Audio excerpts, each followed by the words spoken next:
Change your heart, change your life, change the planet. Hey everybody, it's Tim Van Orden, and it is time to reveal my July reading list. So come on over to the whiteboard, and I want to show you what I read in the month of July. As you can probably see, July was a pretty busy month of reading, or should I say listening. I got through 12 books, and many of them were incredible. I started off with Destructive Emotions by Daniel Goleman, who wrote Emotional Intelligence and Social Intelligence. Really phenomenal book. Highly recommend that one. Learned Optimism by Martin Seligman, who is the supposed father of positive psychology. There's some really good information in there, but it's not an incredible book. I think it's one of his earlier works, but some good stuff. On Marketing, I really liked a lot of this book. It's all about not using the traditional methods of marketing, like cold calling or just slamming all your friends on Facebook with constant tags and inclusions of posts. It's all about creating content that actually matters and gets people excited rather than shoving your content in the faces of people who don't really care. So that's a good one. I recommend it. The Power of Habit by Charles Duhigg. That's a 4-star book. A lot of really great stuff in there about how the habit system in the brain works, why we do what we do, and why we have little conscious control over our behavior once we get into a habit rut. So I highly recommend that. The Neuroscience of Change by Kelly McGonigal, one of my favorite authors, but not one of her best books in my opinion. There's a lot of good information in there. Definitely not a bad book, but she's got some other work that I recommend a great deal more. Your Brain at Work. Oh, wow. David Rock. This is my 3rd time going through that book. Love it, love it, love it.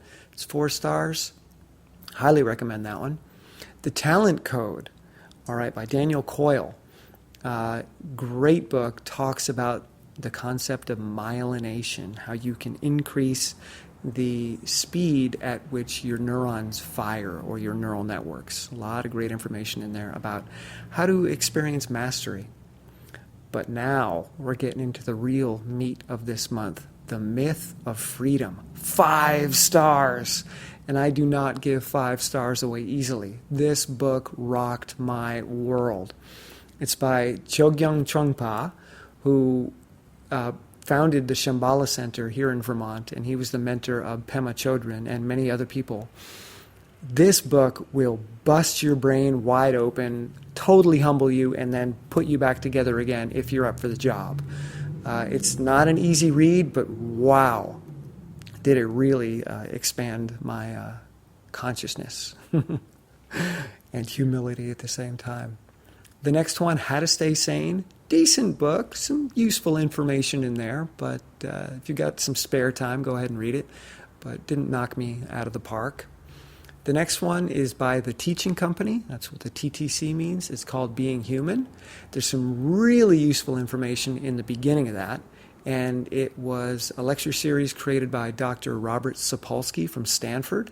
He's one of the most popular professors at Stanford. He's got some really great information.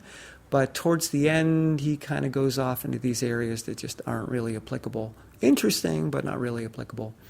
So I'm giving it 3 stars. Then we're back on Kelly McGonigal for The Willpower Instinct. The 3rd time I've read this book, and I get more out of it each time.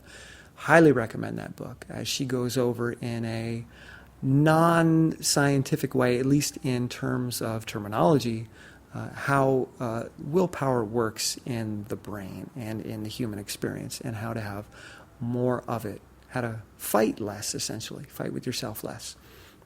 And speaking of which, we are getting to the next 5-star book of the month, Self-Compassion by Kristen Neff. This is the 2nd time I've gone through this book, and it will be a book that I will read probably several times a year for the rest of my life.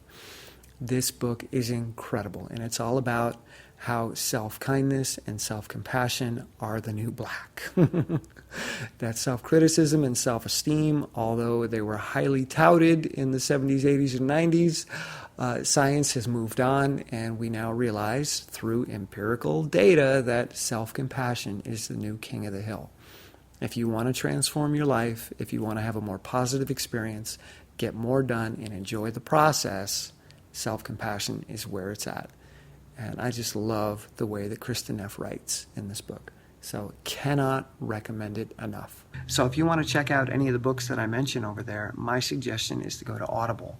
That's where I get the vast majority of my books. And if you are not currently a member with Audible, you can sign up for a 30-day free trial using this link here in the annotations or the link in the description below, and you will get a free audiobook. So by signing up for Audible, you can get one of these guys for free. If you decide you don't want to continue with your membership anytime within that 30 days, let them know. You can cancel it. There will be no charge. You get to keep your book.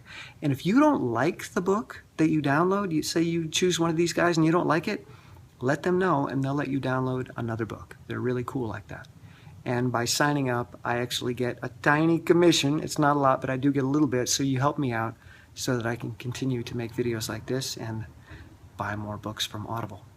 All right, so I hope you check some of these out. And if you do, please let me know in the comments below which books you liked, what your thoughts are.